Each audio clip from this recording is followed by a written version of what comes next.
Sports fans, Ribbo here, and I am at the Scythe Anti-Cup Gamer Cafe, and for a bit of a change we're going to play some Magic here with Boomer, who you know from doing the Magic 2014 stuff. There was an SCG event standard pretty recently over in good old America, and we're going to test a couple of those decks that were basically, well, this here is the Mono-Red deck that won. And we're going to be playing it up against? We're going to go up against Esper. It seemed to be the most successful of the control decks that came out of the tournament. It placed 3 in the top 8.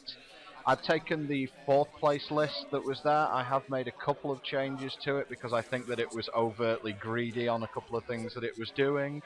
However, I've not done too much to change the overall function of the deck. Let's talk about why we're actually doing this testing, because it seems like the next 4 months there's a lot of standard getting played. There's a lot of standard going on. I mean, Theros was released into standard very quickly after the pre-release. So what we're going to see a lot of, we're obviously going to have release days, game day, winner box events in your local stores for Magic. And the other thing that's coming up very shortly in the next few months is going to be standard PTQ season as well. So, with this in mind, how sort of set up are we for a sort of a meta game at the start of the season? What are we thinking?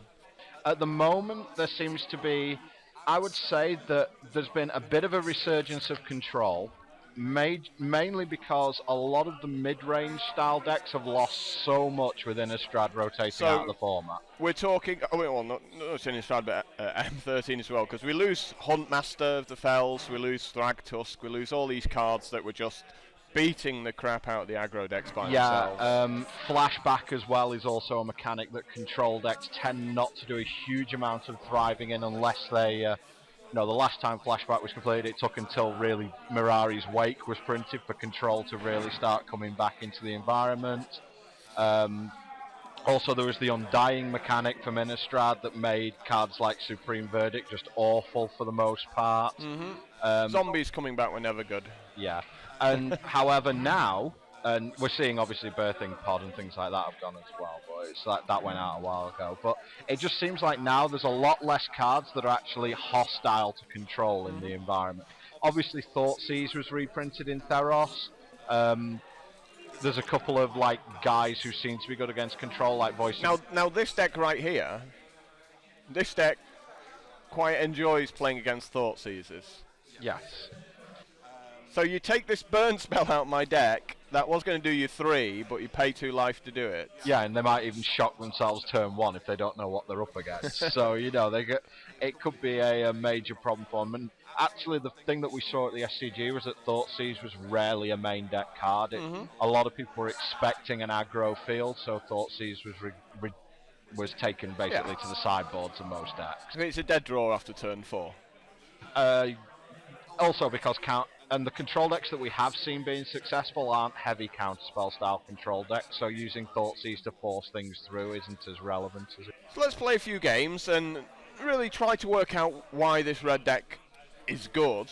And because it seems to me it's going to be an environment where you build a deck and if it can't beat mono-red, you can't play it maybe? I think that's always the case early in an environment. I think that when you are in the first couple of weeks of an environment, aggro generally rules because the control decks tend to be very reactive to what the perceived environment is. I think the reason Esper did so well at the start of it is because Esper's got such overwhelming power in terms of the cards that it can play. I don't think that it's I don't think it loses a lot, and it also gains quite a bit because its mana's still stable. Because it has these lands. This is Temple of Silence, which is a Scry 1 land. So it's. Now I've got a handful of burn here because I don't know what I'm up against. This is how we're playing it. I'll keep that on the top. I'm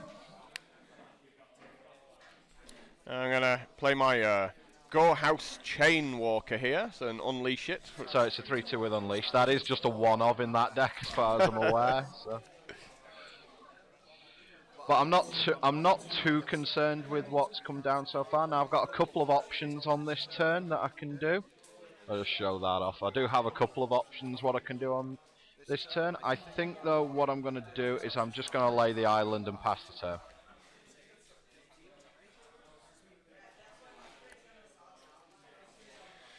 And he nips in. I'll use Azorius Charm, put it on top of your library. And I'll follow it up with a Fire Fist Striker. Okay. The early game that I've got here is really just to try and keep myself, try and keep my life total as high as possible. Make sure that my opponent doesn't, make sure that Graham doesn't have really easy decisions against me. And well, I'm going to be stuck on 2 land next turn, so it might make your plays a little bit easier. It may do, yeah.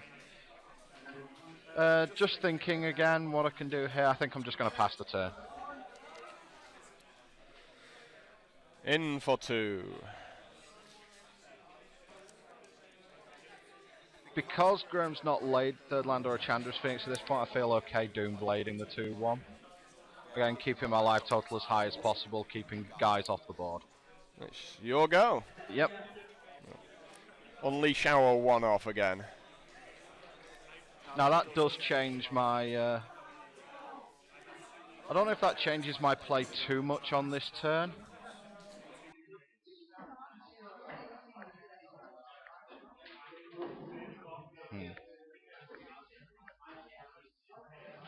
This is a card that I rarely would cast against red, but because Graham seems stuck on 2, I'm going to cast Read the Bones. So that puts me down on 18. I get to look at the top 2. Don't want that one, but I do... Oh, sorry, Rich Way. No, I want that one, don't want that one. Draw 2. And I'll make Godless Shrine tapped. Again, this isn't the type of matchup where I want to be putting land into play untapped. Your turn. How lucky! 3rd land, huh? 3rd land. So the Boros Reckoner comes down and 3 points of beats to the face. Puts me on 15.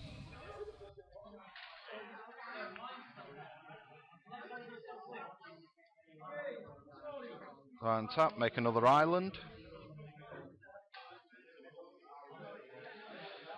And I'll pass the turn.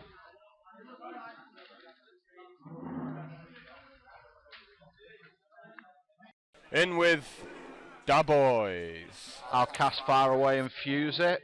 I will bounce the Chainwalker back to your hand and then make you sacrifice a creature.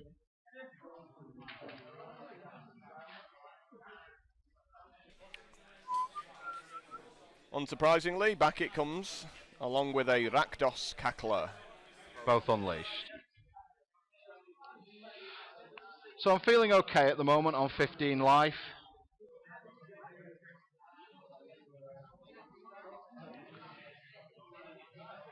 Just going to lay a Swamp, and Graham's got 3 cards in hand. 4 cards in hand at the moment.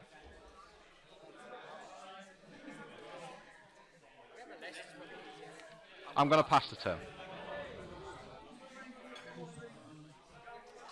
At some point with the Esper deck, you tend to sort of shift away from preserving your life total to trying to get card advantage, because that's going to be how I win this. In with the boys. Go to 10. Sure go. Now, I'm not imagining that Graham will have Skull Crack in the first game, so I'm going to cast Sphinx's Revelation for 3. Well, I'll Magma Jet you at this point. Okay, so I go to 11. Are any of those mountains? We'll keep. Okay. So I imagine at least one of those is a mountain. Now Graham's also going to have access to a new guy from Theros who deals damage equal to devotion when he comes into play.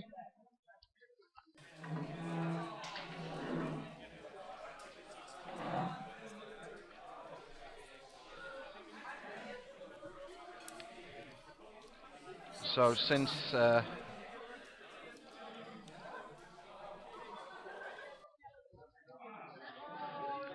I'm going to cast Supreme Verdict.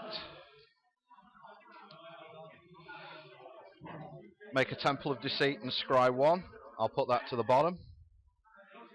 And I'll say go. Well, I have to make the Fanatic of the Magus anyway. Effect on the stack. I've tapped my land wrong here. Effect on the stack. Announce that I have tapped my land like an idiot. Go to 10. Yoga.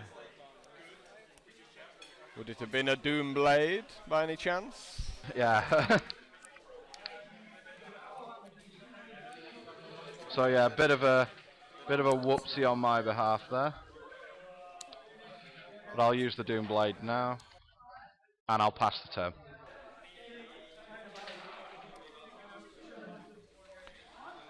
May I have a Burning Tree Emissary? You may have a Burning Tree Emissary. And follow it up with a Fanatic of Magus. I'm going to respond to that. Return the Burning Tree to your hand and sacrifice a creature. Fanatic's ability resolves, I take 0.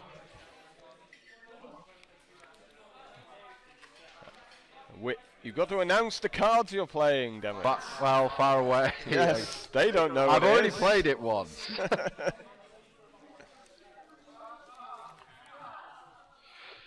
At this point, I'm going to make Jace. Which Jace? There are many Jaces. The only one that's legal in Standard, the Architect of Thought.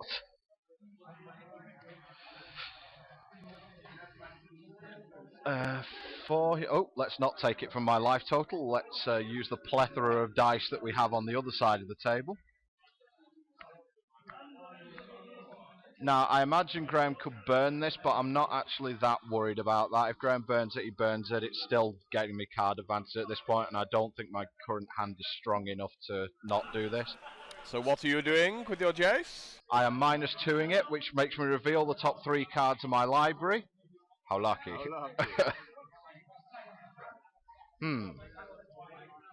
Being on 10 at the moment, I don't think I can afford to cast another Read the Bone, so I am just going to take another Jace.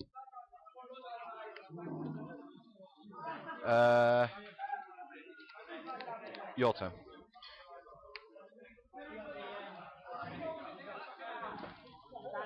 I shall make a Burning Tree Emissary. You may have a Burning Tree Emissary. And I will burn your Jace with my 2 mana. Yep, Jace is burned. So follow it up with a Fire Fist Striker. Okay. And it is your go. Untap, draw.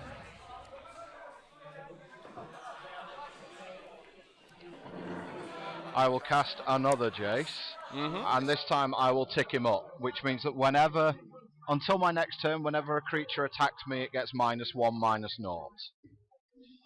And then I will make Hallowed Fountain and pass the turn. So let's go ahead and attack Jace with this 1/2 and this 1/1. He goes down to 3.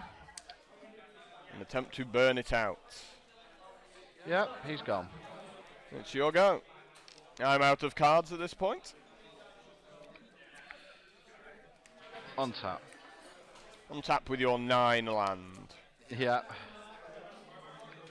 Make 10. It's still okay in this deck to just make land, because obviously Sphinx's Revelation's a big part of this deck, so you want as many land in play as possible. And it's quite easily to play 2 spells in one turn that both cost like 5 mana. Yep, definitely. Nips. Far away number 3. No, I'm going to Last Breath the Fire Fist Striker. So that exiles target creature with power 2 or less and you gain 4 life. So Graham goes Fantastic. Up. One of my additions to the deck. Right, take 2, go to 8. It's your go. Draw. At this point I'll Detention Sphere Graham's 2/2 just so I can keep my life total high, make another land and say go. Pow, Ash Zealot. Ash Zealot in for 2, Last Breath it. Same card again, exile target. Draw. Make a 3rd Jace. Okay, so This game's pretty much over at this point. At this point, I'll -2 it just so I can draw some cards. And yeah, you're gonna give me Sphinx's Revelation over 2, and I'll take that and get way out of distance. So now let's play another one with you going first. See if we'd play it any differently. Yeah, I'd say that was an upset there. It's like Esper winning when going second against red is. Well, I kept an opening hand of 3 burn spells. Actually, it might have been 4 burn spells. That's a pretty what's ambitious keep. I think that would have been there. But when I'm on 15 on turn 5, having read the bones, I feel quite good against the red deck there. We're going to be playing game 1s here. I think that mainly because I didn't produce the sideboard for the red deck. But the other thing that I would think, and one of the reasons that the red deck was very successful at StarcityGames Open, was Burning Earth. It has 4 of them in the sideboard. Mm-hmm. And I know in certain other formats in the past they were almost main deck for people. Well, yeah, it would have been Mana Barbs in the past rather than Burning Earth, but same sort of idea. Unless a deck like Esper has a Detention Sphere, and I mean immediately for it, it just can't cast any spells. Certainly before M13 rotated out, but while M14 was legal, Burning Earth was an amazing card. There was so many dual lands floating about. Yeah, and I think when we do get access to all 10 Scry lands, I think that you'll still see a lot of it. That's one of the reasons why I don't think you'll see a huge amount of, if you want to call it American style control or Raka control, whatever you want to call it, blue, white, red. I don't think we're going to see a lot of that at the moment because it doesn't have the lands to support it. And I think the Grixis deck is also similar in that Grixis may be a better all-round deck in terms of the cards that it can produce than Esper, but its mana base is just doubly shaky. So unless it wants to start playing cards like Prophetic Prism or something like that to try and sort its mana out, it's going to have a little bit of it's going to have a few problems just because of that. Well, I've got my 4 mountains. Hopefully I won't draw any more. So you never like to see more than 3 land in a mono-red deck, do you? But the 3 cards curve out nicely, so. I'm on the play, so this hand looks okay. Again, a choice of what I lay up, but because this has to come into play tapped, I'm going to lead with the Guildgate first. Well, Rakdos Cackler, turn 1 for Mr. Red Deck. We get a counter. Bit of unleashing going on there.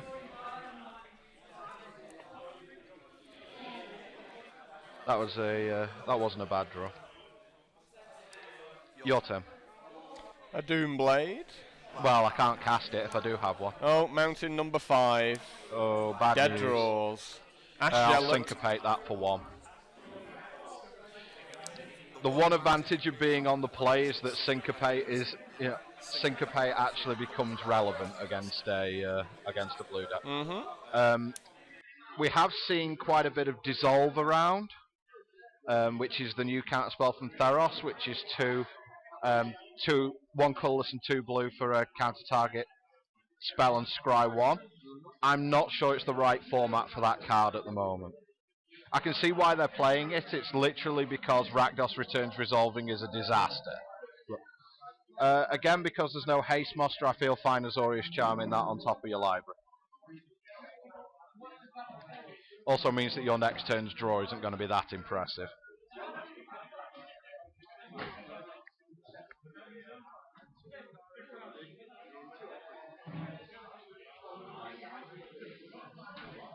Yes, it's not going to be that impressive at all. It's your go. So all I can think that's in Graham's hand is quite a lot of burn at this point. But I still think I'm okay doing this. Take 2.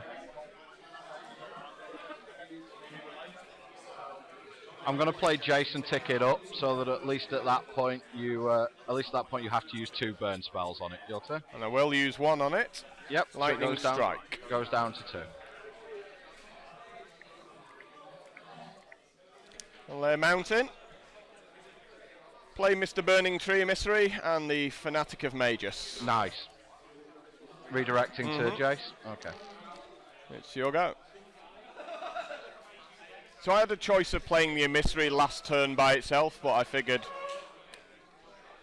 we'll just use it as a surprise burn spell. Seems fine. Your turn.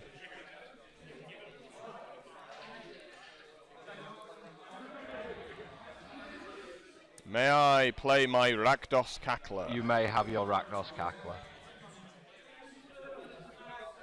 How about a Chandra's Phoenix? That's one of the more worrying cards. Yep. Send in the boys. I'll Doomblade the 4/2 and take 4. Go to 12. It's your go.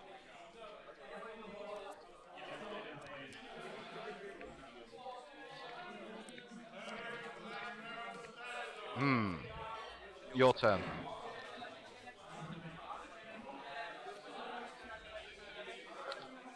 Well, gee, what can I do apart from turn my guys sideways here? I will cast Far Away, returning. Doesn't really matter at this point. I'll return the Phoenix to your hand and make you sacrifice a creature. Okay then. I will sacrifice the creature that cannot block. I'll take 2 and go to 10. And play my guys back out, a Chandra's Phoenix and a Firefist Striker. Yep.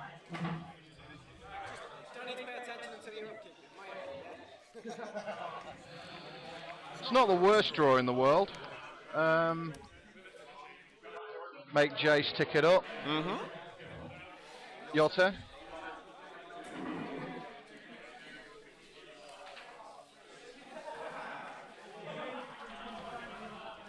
I guess we beat up Jace. Yeah, a bit of a decision there whether you come after me at that point, being on 10. Burn it out with a Magma Jet. Well, if you've got a Magma Jet as well, it's not really that much of a decision.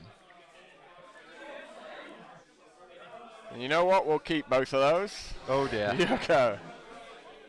Draw. Your turn.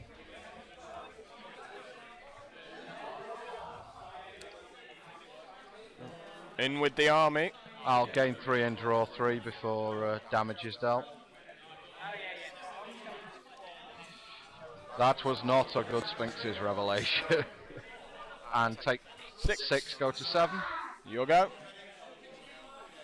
This needs to be a supreme verdict.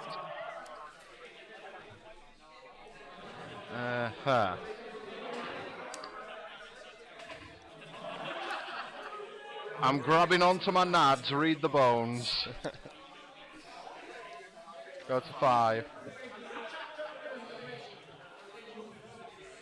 Keep that. Get rid of that.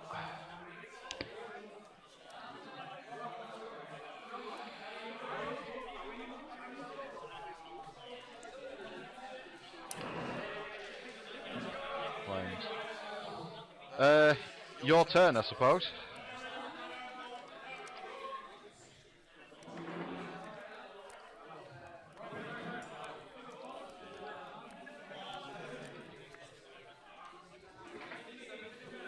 Ash Zealot. Yeah. I'll last breath the Phoenix. I will gain 4 life. And I will cast the far side of Far Away on the Firefist Striker, which returns it to your hand. And go to 1.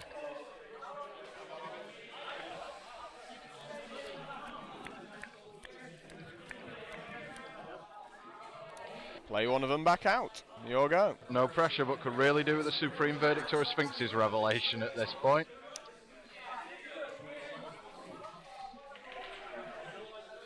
Temple. 1/1.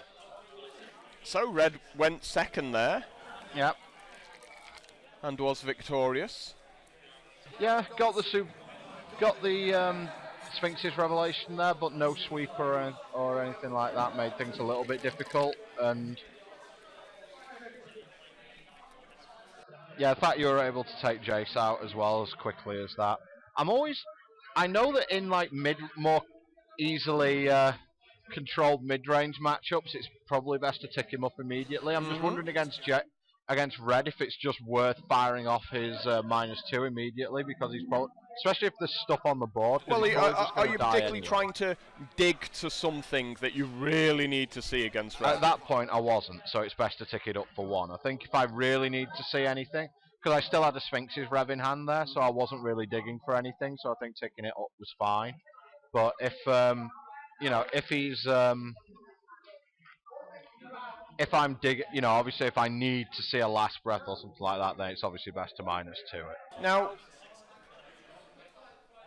a lot of people, you know, when they go into sort of, particularly anything like a Grand Prix or PTQ, you don't want to be playing for an hour every round, do you? So, I mean, what stops this deck from being amazing is surely the people who can't play it fast enough. I think there's definitely that. I mean, to be fair, we've taken 25 minutes for 2 games. And one of them's red.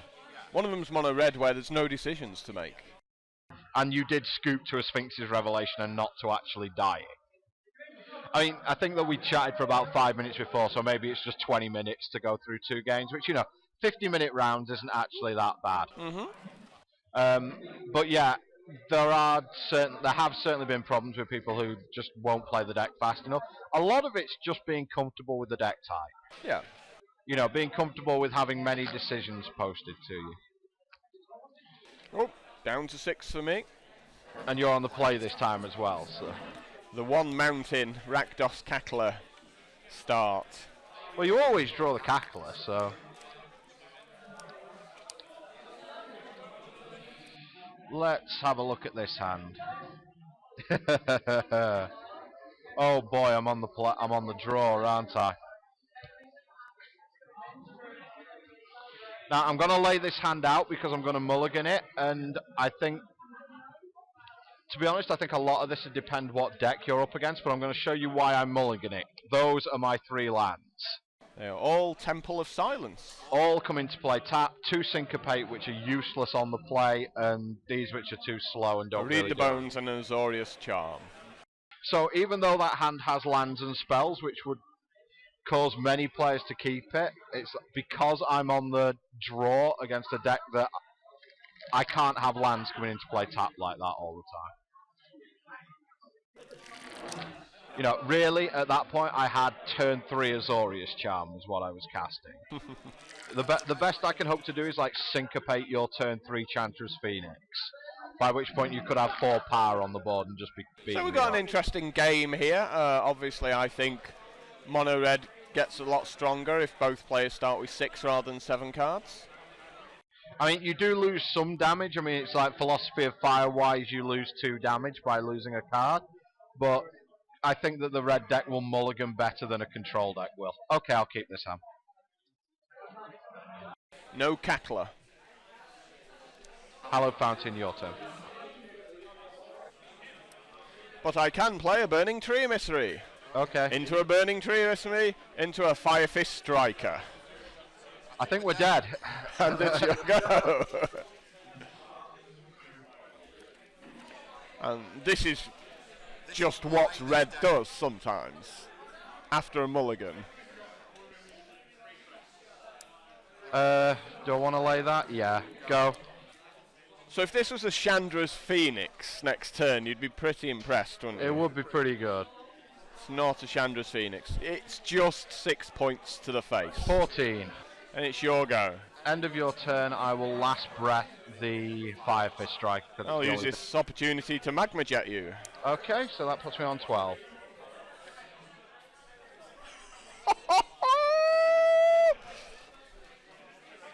I'll keep them.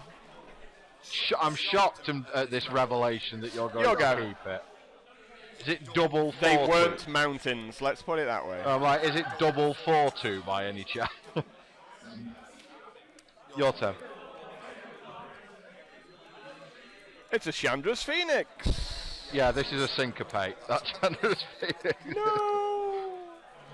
In for 4. Go to 8. Your go.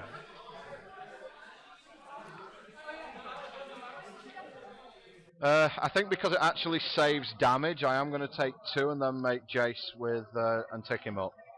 Mm-hmm. Your turn. It's another Chandra's Phoenix. I wish. Oh, we'll attack you. Puts me on 4. And burn you with the magma jet. Puts me on 2.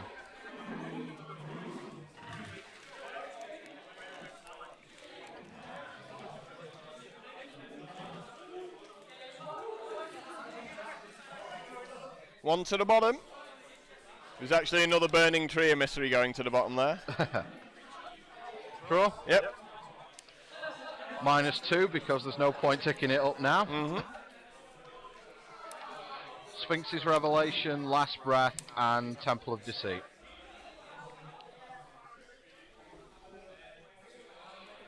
I'll take the Temple of Deceit and the Last Breath. One change I did make to this deck, I went up to 4 Sphinx's Revelations. Cast Temple of Deceit, look at the top card.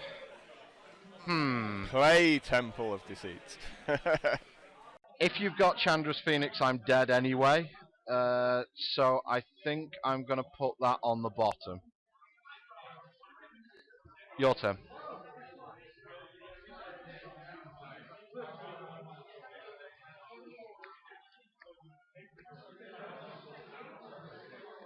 Gee, let me think about what to do. Last Breath this one.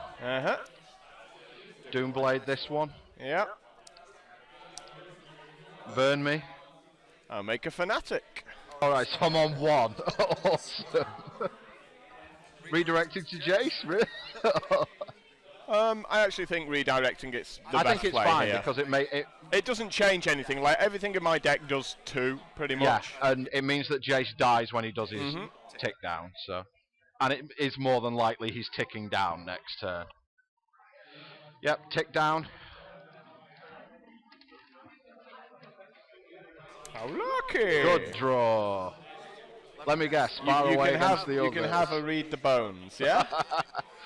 No? No.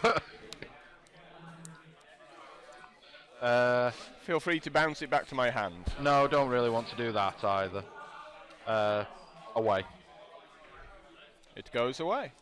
Let's tap for that properly. Your turn. Doing a bit of a Todd Anderson there. It's a Rakdos Cackler. Oh, this is going to be embarrassing. Yep, sure. Your go.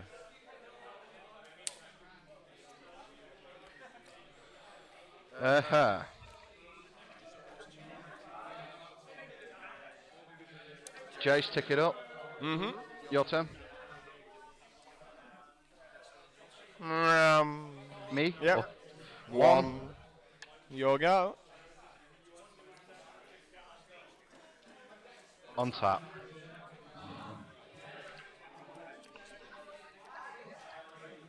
-2. Okay. -3. It'd be really bad. Expensive Jace. Etherling, land.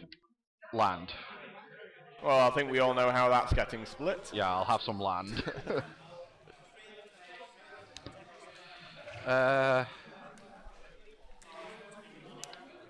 Temple of Silence, Scry.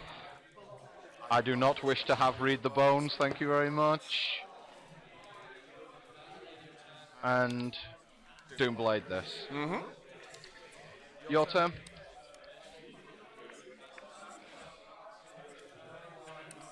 Your go. As you can tell, I'm doing good for mountains now. Yeah, I'm doing fine for mountains. -2, Jace. Yep.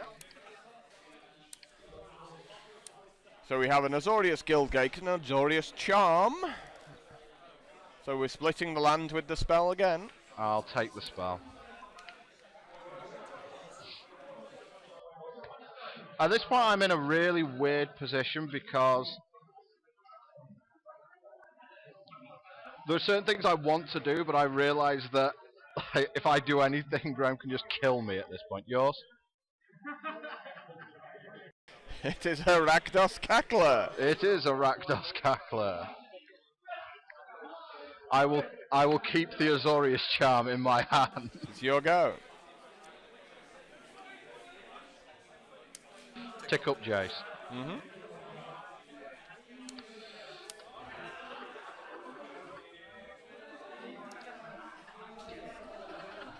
Right, so I need to keep up.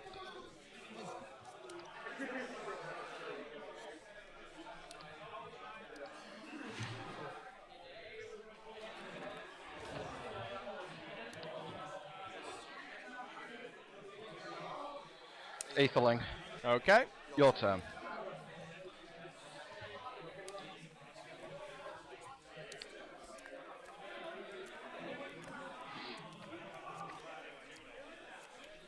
I will make a Fire Fist Striker. Okay. Your go. On tap. Draw.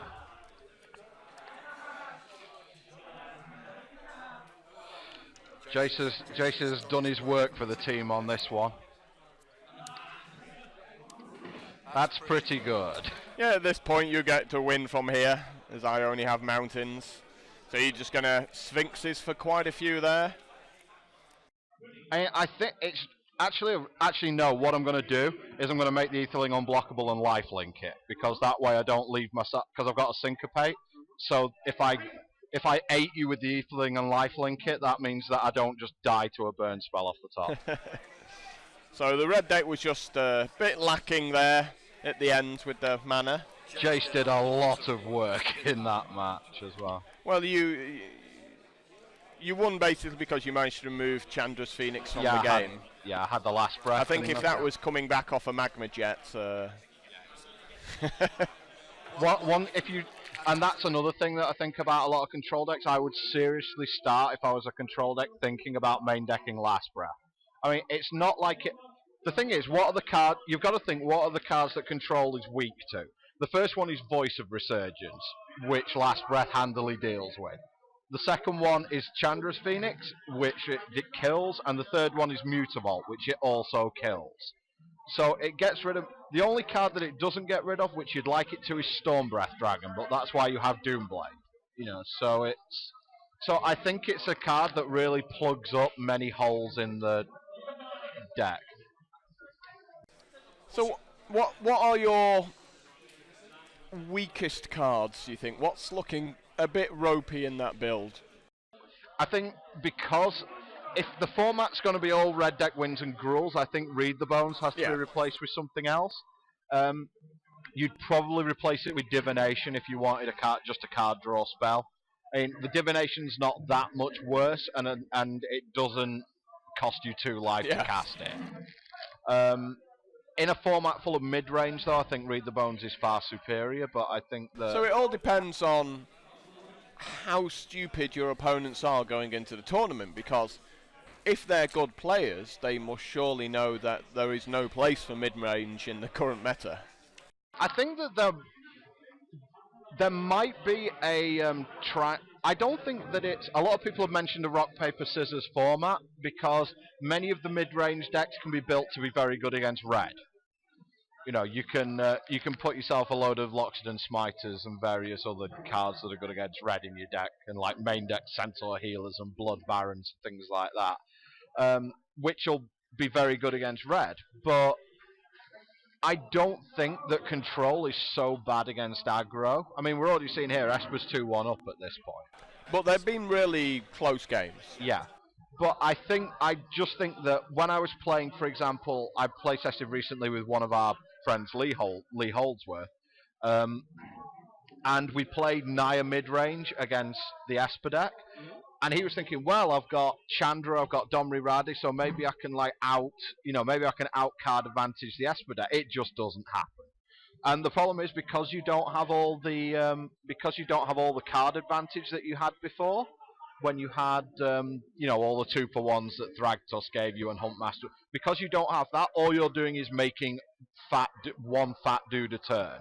You know, even though you're drawing all these extra cards, all you're doing is making one fat dude a turn. And Esper decks Esper and blue-white control will just murder decks that do that. So since we're going to wrap this video up in the next couple of minutes, if I had to call you to play a deck tomorrow for a PTQ, what would it be? I'd play Esper in a PTQ. Why? What are your personal reasons? I mean, I know they don't know, but I know you love control. Yeah, I mean, I like playing control decks for sure, but the second thing is that I think that, especially with the way you can build the sideboard, I think that the Esper deck is as well positioned to take on the format as any other deck. I think that if you take, I don't think that the way I would like to go into a PTQ is I'd like to take a deck that doesn't have any automatic lose matchups. We saw in a modern Pro Tour recently where Jerry Thompson and Brad Nelson took a deck which had, it crushed 60% of the field, but it auto lost to Jund. You get paired against Jund 2 or 3 times, you're out of contention. And it's the same at a PTQ. I don't want to take a deck like, I know I could take Mono-Red, and because I'm decent at maths, I feel, and all that, I'd be able to play Mono-Red to at least a competent degree, and, say good enough, but I just feel like I'd run into a couple of decks where the matchup is like 75-25. Red's always got a 25-30% chance because your opponent can stumble on mana. But I just feel like there'll be too many bad matchups, and I also feel like at the moment Mono Red's got a little bit of a marker on it. And obviously you're saying that because Mono Red won this SCG event. Exactly, yeah. What did it win because it was unexpected, or did it win through sheer numbers? In other words, there were so many people who were playing the deck? I don't think there were so many people playing it. I think it won mainly due to the fact that it's a quick deck, so all the decks that were trying to be fancy, like I said, Grixis was one deck. I mean, for example, Grixis doesn't have the Scry lands. It has like one Scry land as opposed to 2.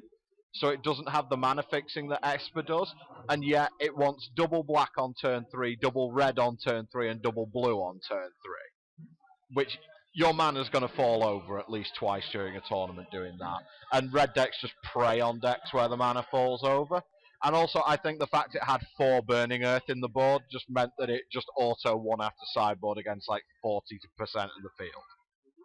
And maybe there wasn't enough mid-range there, because I think that everyone wanted to go black-based mid-range, for like black-red-based mid-range, with sort of Rakdos Returns and various other sort of cards like that, rather than going more Naya mid-range, which is probably better against straight-up red. So maybe it was a case where it was just a straight-up good deck against the field on that day. Not many people were packing Enchantment Destruction, Because the first thing I do now, knowing that Burning Earth is going to be, in this deck, knowing that Burning Earth is coming in, you just bring in the 4th Detention Sphere and you bring in a couple of other things. And that's really the difference between people who can win a PTQ, is actually knowing what the other guy is boarding in. Well, the thing is, we've only played 3 game 1s here. And the thing is, you can test game 1. We know these games, though. I mean, they're going either way. There's almost nothing to choose between the decks. You can see, it doesn't matter who actually won those games. You can see just how close the games were. Yeah. That it's close to a 50-50 before sideboarding. But the thing is, you can play game 1s until you're blue in the face, but you're going to play a minimum of 50% of your games in a PTQ sideboarded.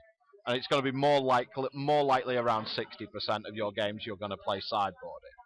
So, for me, it's actually more important to play the deck sideboarded. Because if you have a 50-50 game 1 and then a 20-80 game 2... Because you can't deal with the Burning Earth. Yeah, it's a bad matchup. And so what you have to know is you have to know what's coming in from the opponent, and you have to go, right, I know what's coming in. Do I have an answer for that in my sideboard? If I don't have an answer for it, I have to put one in there. I have to build my sideboard. Because the way that the sideboard for the Esper deck is built at the moment is heavily anti-control. It has 3 thoughts. The sideboard is 3 Thoughtseize, 3 Sin Collector, 3 Ashiok, Nightmare Weaver. So they are all anti-control cards. It's got Negate as well in the sideboard. These are all anti-control cards. So if he's not thinking about Burning Earth and just gets caught out by it, that's game over. Now, it seems kind of paradoxical that you might bring in a Thoughtseize against a red player, but maybe you have to get that Burning Earth out of their hands. If they bring in... See, what I might think about doing in the sideboard for this, because with this deck, you're not that interested in taking creatures. It's like you can kill creatures in this deck. Creatures aren't a problem. What I might do is replace Thoughtseize with Duress in the board. And then at that point, Duress against red deck's always been fine. Duress against the red deck has always been a fine card. And I think that Duress is still fine against the mid-range decks because you can still take Planeswalkers with it. Now, do you think this is more a legacy mentality from some of the people with automatically putting Thoughtseize into their standard decks? Because, of course... Well, maybe a modern. Legacy players always knew that after game 1, I don't care about your hate, I'll just get it out of your hand with this Thoughtseize straight away. Yeah, exactly. There's not a lot of actual hate in terms of creatures at the moment.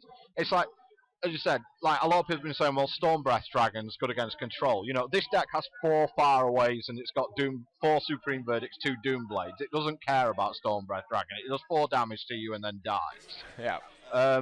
So, you know, I don't really want to Thoughtseize that either. It's like, and there aren't enough and Duress gets rid of counter spells just as well as Thoughtseize better because you're not paying 2 life for the privilege.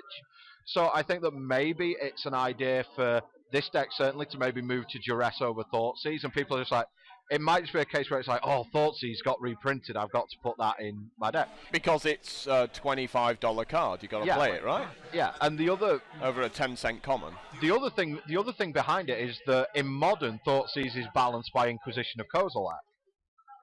Now, in Legacy, you can't play Inquisition of Kozilek because there's a card called Force of Will, which you can't take with an Inquisition of Kozilek.